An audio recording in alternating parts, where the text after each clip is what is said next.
দর্শক, জিয়া উদ্যানের সামনেই আছেন সহকর্মী মশিউর অনিক, তার সঙ্গে কথা বলতে চাই। অনেক শুনতে পাচ্ছেন নিশ্চয়ই।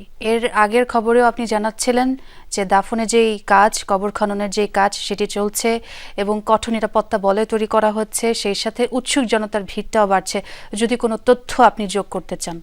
জিয়া উদ্যানের বাইরে ছোঁয়া যেই জায়গাটিতে এখন আমি দাঁড়িয়ে আছি, তার থেকে কয়েকশো গজ দূরেই আসলে যেখানে শেষ বিদায়ের জন্য কবরস্থ করার জন্য বেগম খালেদা জিয়ার মরদেহ প্রস্তুত করা হচ্ছে।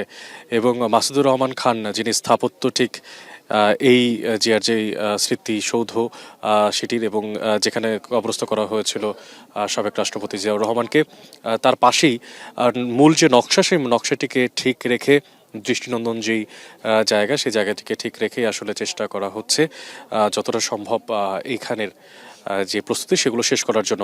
এই মুহূর্তে আসলে প্রস্তুতির কথা যেমনটা জানাচ্ছি, এর আগে আপনাকে ছোঁয়া জানিয়েছিলাম নিরাপত্তার বিষয়টি, যে এখানে নিরাপত্তা জোরদার করা হয়েছে। আইন শৃঙ্খলা রক্ষাকারী বাহিনীর সদস্যদের সঙ্গে পুলিশ, অর্থাৎ একটা যৌথ বাহিনী আমরা দেখতে পেয়েছি। পুলিশ, আর্মি, বিজিবি এবং ফায়ার সার্ভিসের কিছু টিমের সদস্যকে আমরা দেখতে পেয়েছিলাম।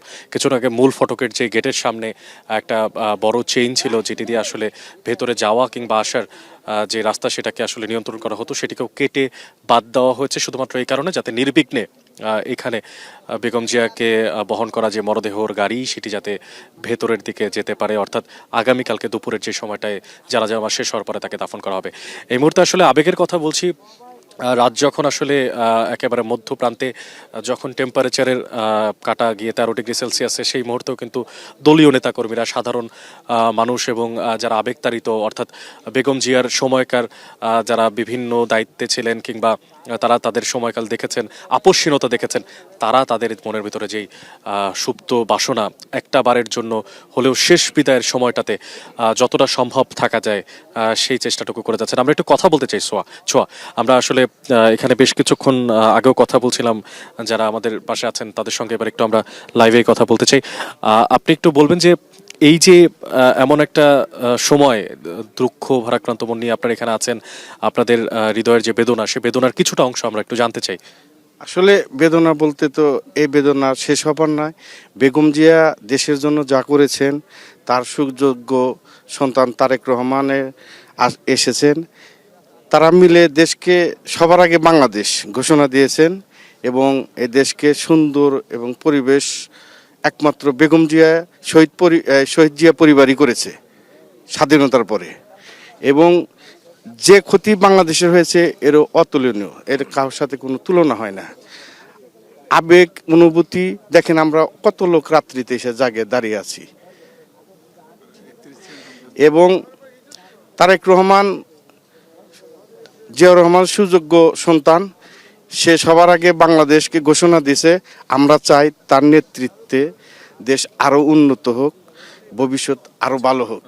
এবার একটু আমাদের এই প্রজন্মের যারা সারথী তাদের সঙ্গে একটু কথা বলতে চাই। আপনারা জুলাই বিপ্লবের যে সময়টা, সেই সময়টা দেখেছেন, একটু সামনে চলে আসবেন। জুলাই বিপ্লবের যে সময়টি, সেই সময়টি দেখেছেন। সেই সময় নিশ্চয়ই আপনাদের যেই আপসহীনতা, অর্থাৎ আপনাদের ভেতরে যে দ্রোহ বিদ্রোহ, যেটি আপনারা রাজপথে উত্তরিত করছেন, আপনার সাথে কথা হচ্ছিল কিছুক্ষণ আগে, এবং তার সঙ্গে আপনি বলছিলেন যে খালেদা জিয়ার যে আপসহীনতা, সেটির একটি জোশসাজক রয়েছে, আগামীতে আপনাদের সেটিতে অবদান রাখবে। একটু ছোট করে বলবেন আসলে আপনাদের সেই অনুভূতিটা। জি, আপসহীন নেত্রী বেগম খালেদা জিয়া বলেছিলেন যে দেশের বাইরে আমার কোনো ঠিকানা নেই, এই দেশ ছেড়ে আমি কোথাও যাব না। উনি ওনার কথা রেখেছেন। উনি এই দেশ ছেড়ে কোথাও যাননি, এই দেশের জনগণকে ছেড়ে উনি কোথাও যাননি। উনি তার প্রমাণ রেখেছেন। আর আর উনি হচ্ছেন আমাদের আবেগের জায়গা। এই কারণে আপনি আজকে দেখেন বর্তমানে 13 ডিগ্রি সেলসিয়াস তাপমাত্রা। আপনার দেশের বিভিন্ন প্রান্ত থেকে নেতাকর্মীরা ছুটে এসেছেন এই কনকনে শীতের রাতে। ওরা সবাই আবেগতাড়িত হয়ে, আবেগের কারণে, ভালোবাসার কারণে সবাই জিয়া উদ্যানে অবস্থান করছেন। আমাদের অল্প কিছু দূরত্বেই হচ্ছে ওনার। ধন্যবাদ। আবেগতাড়িতের কথা বলছিলেন, আসলে বিভিন্ন দেশের বিভিন্ন প্রান্ত থেকে এখানে যারা এসেছেন, সিরাজগঞ্জ থেকে দেখছিলাম, নোয়াখালী থেকে এসেছেন, ফেনী থেকে এসেছেন, তারা তাদের যে আবেগ, সেই আবেগটা ধরে রাখতে পারছেন না, তারা শেষ সময়টা পর্যন্ত এখানে থাকতে চাচ্ছেন। সো এইখান থেকে, অর্থাৎ জিয়া উদ্যানের ঠিক বাইরের প্রান্ত থেকে এখন পর্যন্ত আমার কাছে এই ছিল সবশেষ